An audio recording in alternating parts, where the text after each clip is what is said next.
warahmatullahi wabarakatuh. Salam sehat, salam bahagia, dan salam sejahtera. Salam sejahtera buat kita semua.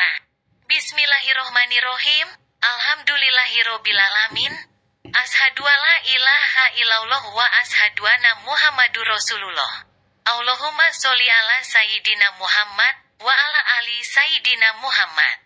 Sahabat yang dirahmati Allah, ada kisah yang sangat menarik yang dapat kita jadikan sebagai motivasi dalam kehidupan kita. Sayembara menjadi raja terdapat sebuah kerajaan yang aman, adil, makmur, dan sentosa karena dipimpin oleh raja yang bijaksana. Sang raja sudah memimpin kerajaan sejak usia muda hingga sekarang di masa tua belum pernah digantikan oleh siapapun. Dan rakyatnya tak pernah keberatan karena sang raja memerintah kerajaan dengan cukup adil. Sang raja ternyata bosan, ia ingin turun tahta dan mencari pengganti. Namun uniknya ia tidak menyerahkan posisi raja kepada anak keturunannya, tetapi malahan mengadakan sayembara untuk mencari sosok yang pantas menjadi raja. Disebarlah pengumuman ke seluruh negeri bahwa raja akan mencari pengganti, siapapun boleh menjadi raja, dari rakyat jelata sampai kaum bangsawan, dengan 2 syarat yang harus dipenuhi. Syarat pertama, siapapun yang terpilih hanya boleh menjadi raja selama 5 tahun. Tidak lebih, tidak kurang. Syarat kedua, setelah menjalani masa 5 tahun, maka raja yang terpilih akan dibuang dan diasingkan di pulau seberang laut. Syarat pertama tentu saja bukan masalah besar, namun syarat yang kedua adalah yang terberat. Karena semua orang tahu seperti apa pulau seberang laut, yaitu sebuah pulau yang masih berupa hutan rimba liar dan penuh dengan binatang buas. Siapapun yang dibuang ke sana sama saja dengan hukuman mati, dan karena itulah meski sudah sekian lama, belum ada yang mengajukan diri menjadi raja. Akhirnya suatu hari datang seorang pemuda yang menyatakan kesanggupannya menjadi raja dan menerima 2 syarat tersebut. Pemuda ini sebenarnya adalah pemuda biasa yang ingin merasakan bagaimana nikmatnya menjadi raja karena selama ini ia hidup pas-pasan dan setelah berpikir panjang lebar ia nekat untuk melamar menjadi raja. Maka diangkatlah dia menjadi raja dan mulai saat itu ia akan mendapatkan pelayanan layaknya seorang raja, harta berlimpah, wanita cantik, makan dan minuman enak dan fasilitas istimewa lainnya. Tapi sayang, ternyata ketakutannya akan kematian membuatnya tak bisa menikmati semua itu. Tahun pertama, dia mulai gelisah karena umurnya tinggal 4 tahun lagi. Tahun kedua, ia makin tak tenang.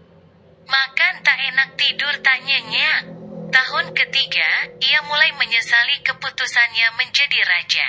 Tahun keempat, ia benar-benar tak bisa menikmati apapun yang ada di hadapannya. Tahun kelima, ia malah stres berat karena hidupnya tinggal beberapa bulan lagi dan kesenangan yang ia cari selama ini tak bisa ia rasakan. Dan habislah masa jabatan dia menjadi raja. Lalu dibuanglah dia ke pulau seberang laut. Tak butuh waktu lama sampai kabar terdengar ke seluruh negeri jika pemuda itu tewas dimakan binatang buas. Pemuda itu tewas tanpa sempat mendapatkan kenikmatan dan kepuasan dunia yang dia cari. Adanya contoh yang tewas membuat orang-orang kian enggan melamar menjadi raja. Buat apa hidup enak 5 tahun jika pada akhirnya harus mati? Tapi ternyata suatu hari ada juga orang yang melamar menjadi raja dan siap menanggung semua resikonya. Tahun pertama, ia puas-puaskan berpesta karena sadar hidupnya tak akan lama lagi. Tahun kedua dan berikutnya, ia isi dengan foya-foya, pesta pora, setiap tahun berganti pestanya makin gila-gilaan. Ia sudah tak peduli lagi pada apapun, ia hanya ingin bersenang-senang sebelum mati.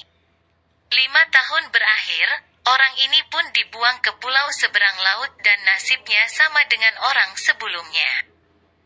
Tewas dimakan singa. Orang ini masih lebih baik, Setidaknya ia mendapatkan kenikmatan dan kepuasan dunia sebelum dia mati. 2 orang tewas, membuat banyak orang melupakan mimpinya menjadi raja. Meskipun mereka masih penasaran, apakah masih ada orang yang cukup bodoh untuk melamar menjadi raja. Suatu hari datanglah seorang guru datang melamar untuk menjadi raja dan juga menyatakan kesanggupannya memenuhi 2 syarat tersebut.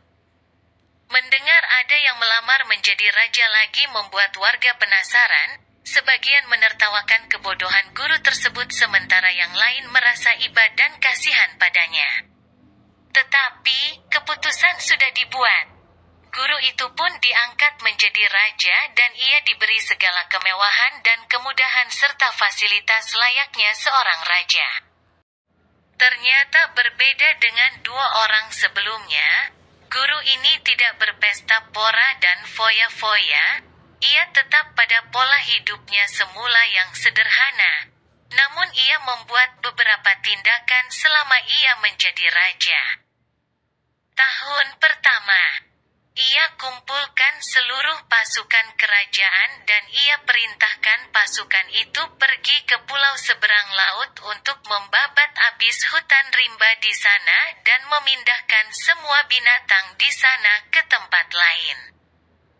Sebagai raja tentu perintahnya dipatuhi, dan begitulah akhirnya, di tahun pertama menjadi raja, ia telah membuat pulau seberang laut menjadi pulau kosong yang siap huni. Tahun kedua, ia panggil para arsitek terbaik kerajaan, dan ia perintahkan mereka untuk membangun sebuah istana yang lebih megah dari istana yang ia tempati sekarang. Tahun kedua ia menjadi raja sebuah istana megah berdiri di pulau seberang laut. Tahun ketiga, ia mengumpulkan harta, perabotan, dan barang-barang lain dan ia kirim ke istana seberang laut. Tahun keempat ia mengirim orang-orang untuk menjadi pelayan dan pengurus istana, mulai dari tukang kebun, koki, tukang sapu, dan beberapa prajurit. Tahun kelima ia mengirim keluarganya ke istana itu. Dan ia meminta untuk sabar menantinya setahun lagi di pulau seberang laut. Dan akhirnya, habislah masa jabatan dia sebagai raja dan sesuai perjanjian guru ini pun dibuang ke pulau seberang laut. Dan ia pun dibuang ke pulau seberang laut dan hidup bahagia bersama keluarganya di sana. Di sebuah istana yang mewah dan megah. Asteris mau mempunyai sifat yang manakah kalian? Dalam hidup ini kita harus bisa mengatur segala sesuatu untuk dipersiapkan dengan baik. Ketika kita sedang mempunyai segalanya, janganlah kau sia-siakan ataupun kau hambur-hamburkan. Tetapi kita harus bisa mengaturnya, memanfaatkannya dengan baik. Sahabat yang dirahmati Allah, jangan lupa di-subscribe ya. Demikian kisah motivasi ini, semoga bermanfaat. Ada kesalahan dan kekurangannya mohon dimaafkan. Terima kasih dan wassalamualaikum warahmatullahi wabarakatuh.